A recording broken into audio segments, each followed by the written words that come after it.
This morning, I just want to pause for a brief moment and just take this moment to pray. Gracious God, as we come before you today, we want to say thank you. I want to thank you for your word. I want to thank you for this opportunity. I want to thank you for there is no one like Jesus. And as we begin to unpack your word this morning, may it continue to give us the strength and the truth that we need. May it give us a picture of who you are and who you're calling us to be. In your holy and precious name, amen and amen. As we begin this morning, or as begin this time together, I just want you to turn to your neighbor and tell them who a hero is. You can name the hero, you can describe the hero. Who's a hero?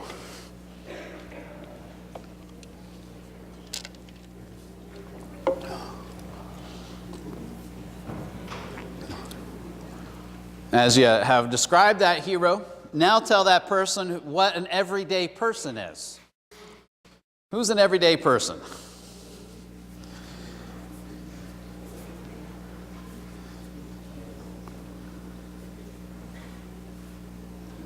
So we have in our mindset a hero, we have in our mindset an everyday kind of normal person. As we begin to go into this next series, we're looking at snapshots. That's the name of it, a snapshot of just a glimpse of people.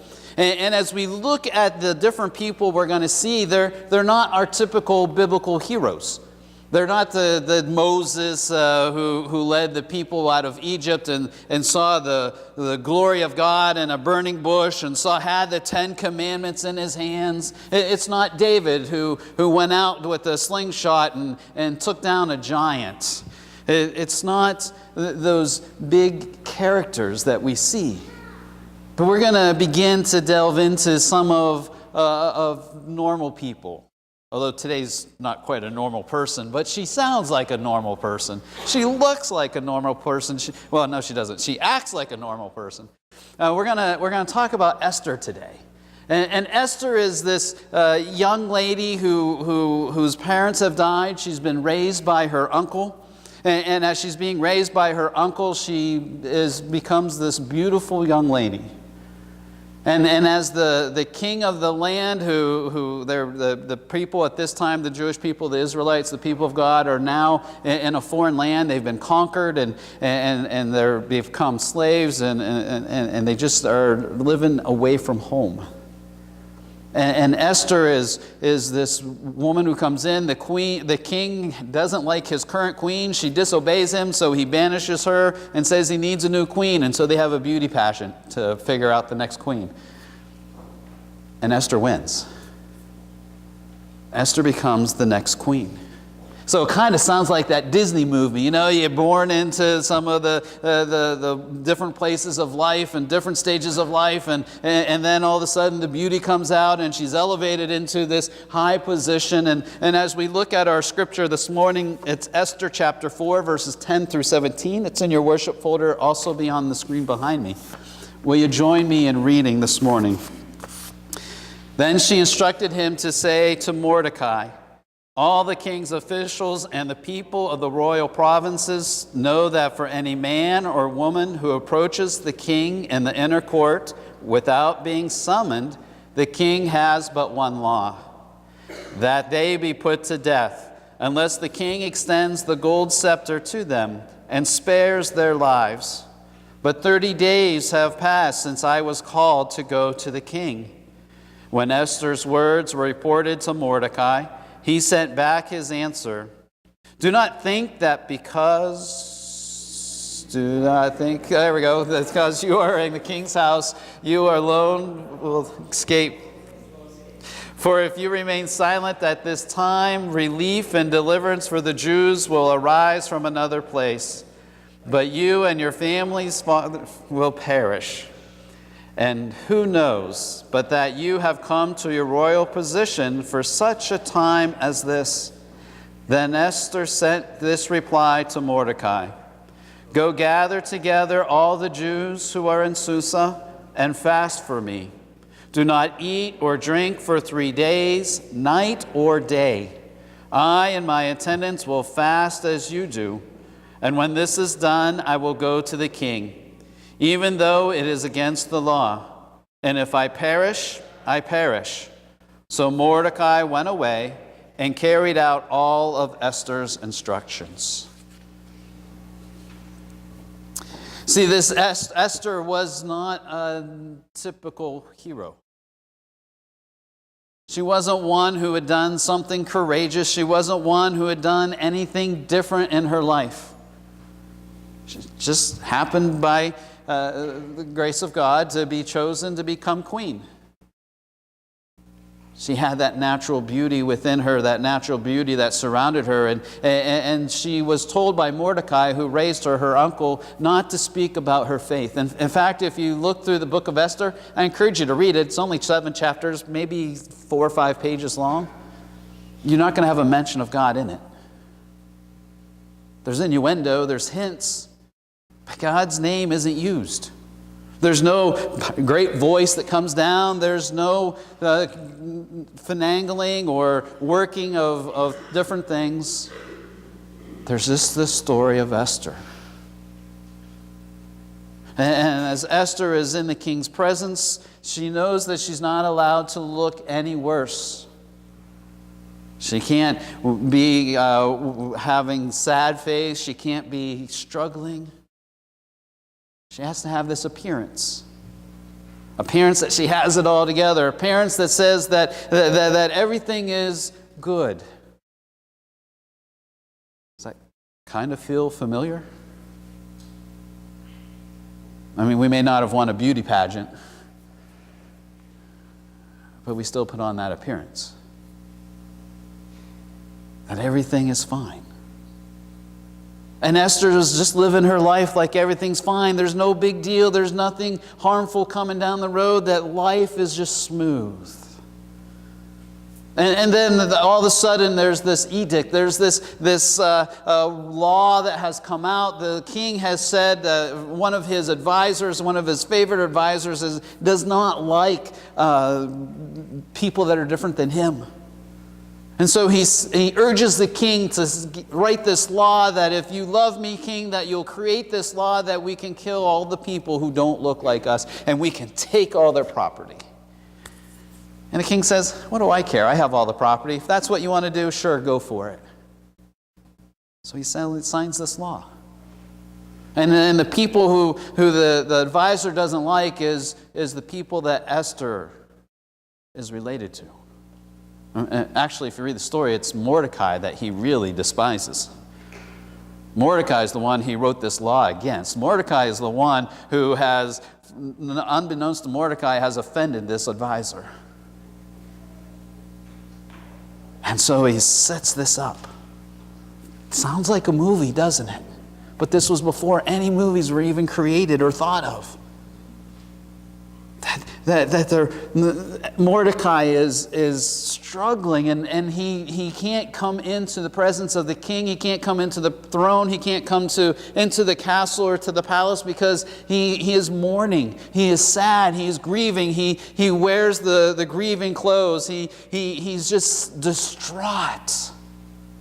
And Esther can't even go and console him. She can't go outside and be associated with him.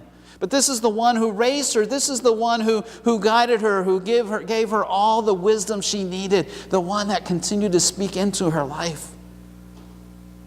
So she sends someone down to speak to Mordecai. Mordecai, change. Get dressed, be happy. Then you can come talk to me. And Mordecai says, I can't. If you haven't heard yet, there's this law. This law that is causing me grief. This law that says that our people are about to die. And then he has this question. In our scriptures, it doesn't quite read as a question, but as you look at it, it becomes that question. Do you think that your father's house, your father's family, do you think you alone will escape? Do you think you're going to survive this? Again, Esther's in this position. Everything's fine. Everything's going the way it was scripted. Everything is just going well. And now her world's being turned upside down. Maybe that's kind of like your world. Maybe you're struggling, maybe everything's going fine, and then all of a sudden that phone call came. That text that said, your mom's sick. Or that email that said, hey, did you know? Things aren't going as well as you think they are.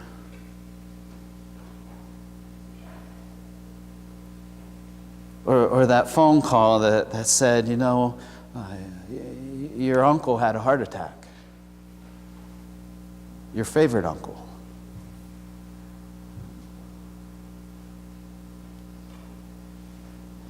Or, hey, did you know the bank statement says 0? What are we going to do? The bills are due.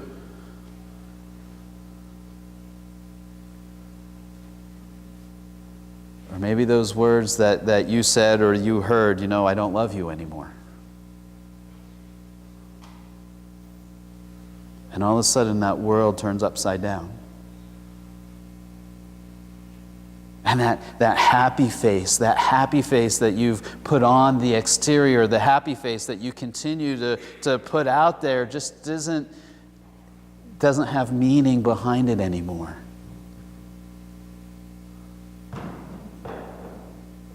Kind of like Mordecai in this position. You just can't do it. So Mordecai does what Mordecai does. He gets Esther's attention. And as he talks to Esther, as he tells Esther what's happening, he says, you alone won't escape. But you might have been in this position for such a time as this. You might be here in your spot to do something. And Esther responds. So she responds to her servant. She has her servant go down and talk to Mordecai again and says, look, I will do this. I haven't been before the king in 30 days. In fact, it's not like the king to go this long, so I must have done something to offend him. And if you want to go see the king unannounced, it's by the peril of your own life. That if he doesn't take out his scepter and he doesn't reach it down to you, you will be put to death. But I am willing to go. I am willing to take this step. I'm willing to go forward, but I need prayer. I need you to pray for me. I need you to step into this role and be that advocate for me. Fast for 3 days. Now, just a little bit about the timing of this. The timing of this, of Esther asking them to fast, is they're about ready to celebrate the greatest feast that they ever have had.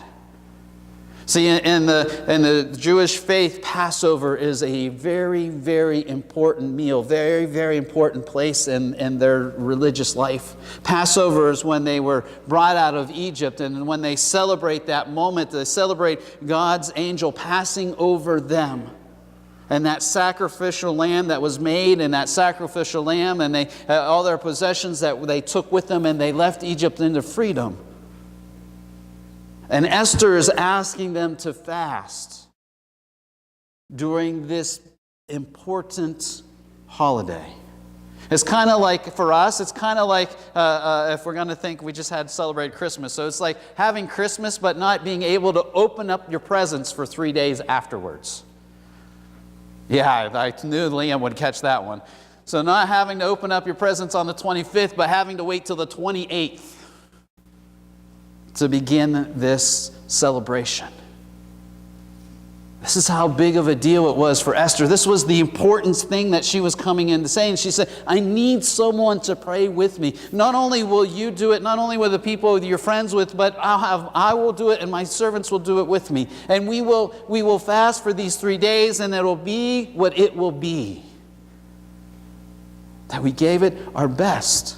That we sought God's presence in this moment and fasted and prayed and talked to Him.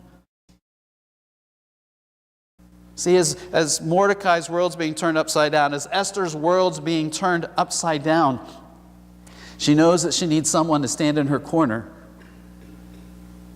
She knows that she can't go into seeing the king in a way that would bring dishonor to him. She also needed someone to stand up with her. Someone to reach up into heaven and to pray. Someone to walk with her in this time of her world being turned upside down, of everything being normal and everything being fine, to now being turned totally in a different direction. And so she was seeking out God's wisdom. She was seeking out the wisdom that Mordecai could give to her and pray with her and for her. It just no longer was Mordecai's fight. It was no longer just her fight. It was their fight. Their wrestling with God, their activity and seeing what God was calling them to do. What was their next step? And would God be with them? To release, to let go, to trust, to be.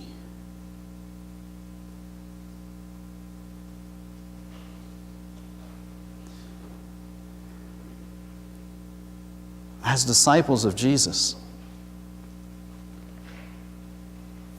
disciple being a student, a learner, someone who is looking to Jesus all of their life, we're not exempt from our worlds being turned upside down. We're not exempt from bad things happening to us. And the question becomes, what will we do about it? Just like Mordecai, just like Esther, what will we do? Will we pray?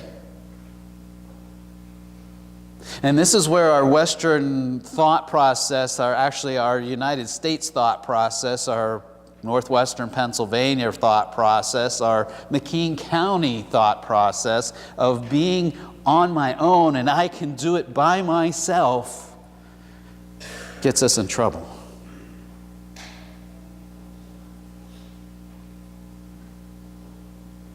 Because we belong to a body, to a community.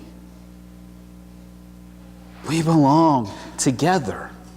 Just like Mordecai asked Esther, do you think you alone? Do you think you and your father's family, do you think you will be saved? No, you'll be right with us. But you might be in this position for such a time as this is to enable us to get out of this.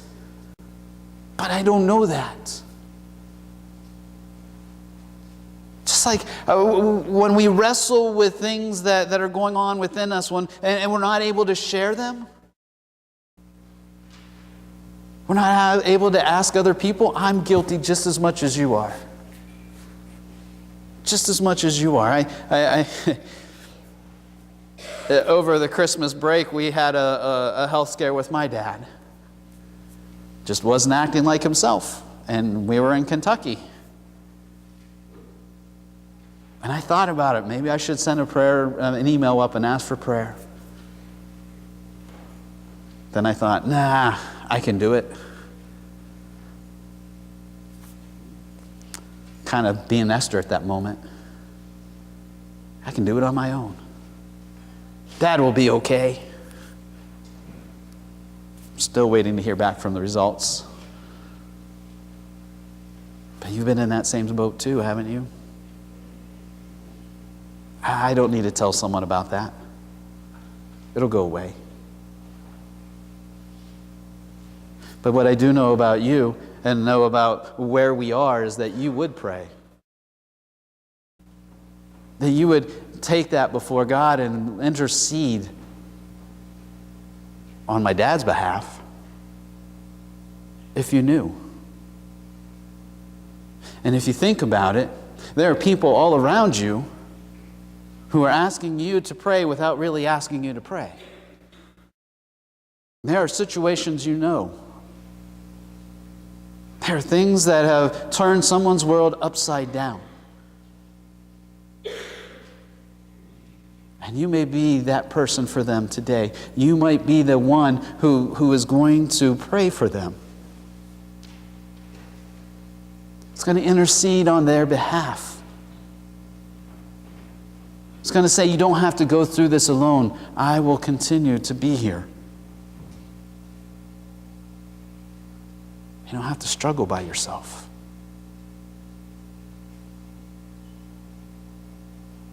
Because we're not by ourselves. Maybe we're Mordecai for someone. Maybe we need to be Queen Esther and share that need and say, will you pray for me? Maybe we are put in this position at 10:18 on this Sunday, January 6, 2019, for such a time as this.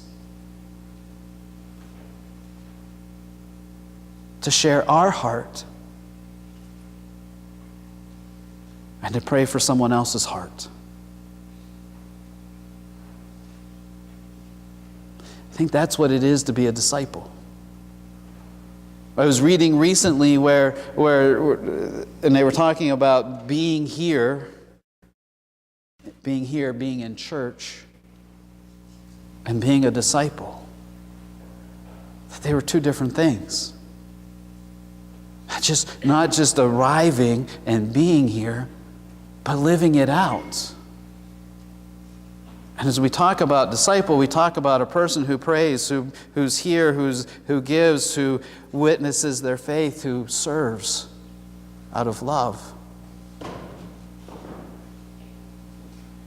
And I always come back to that first one. The first one of prayer.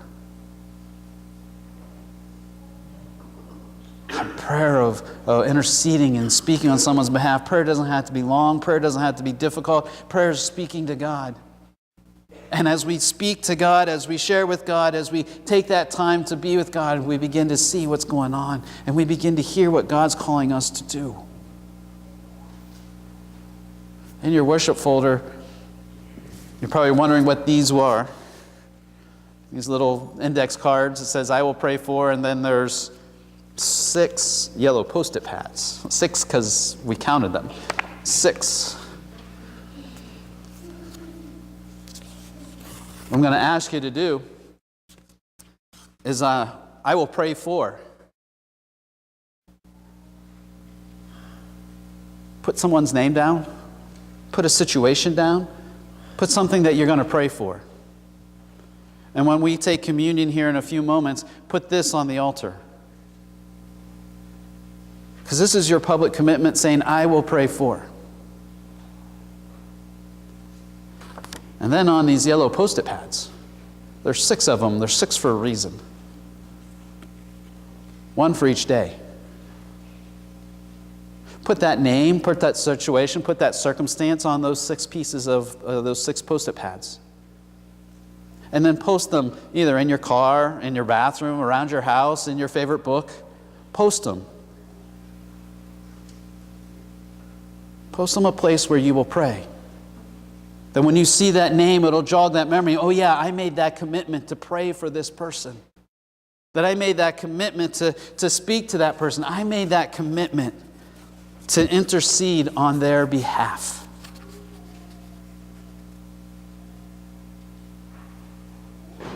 And let's see what God will do.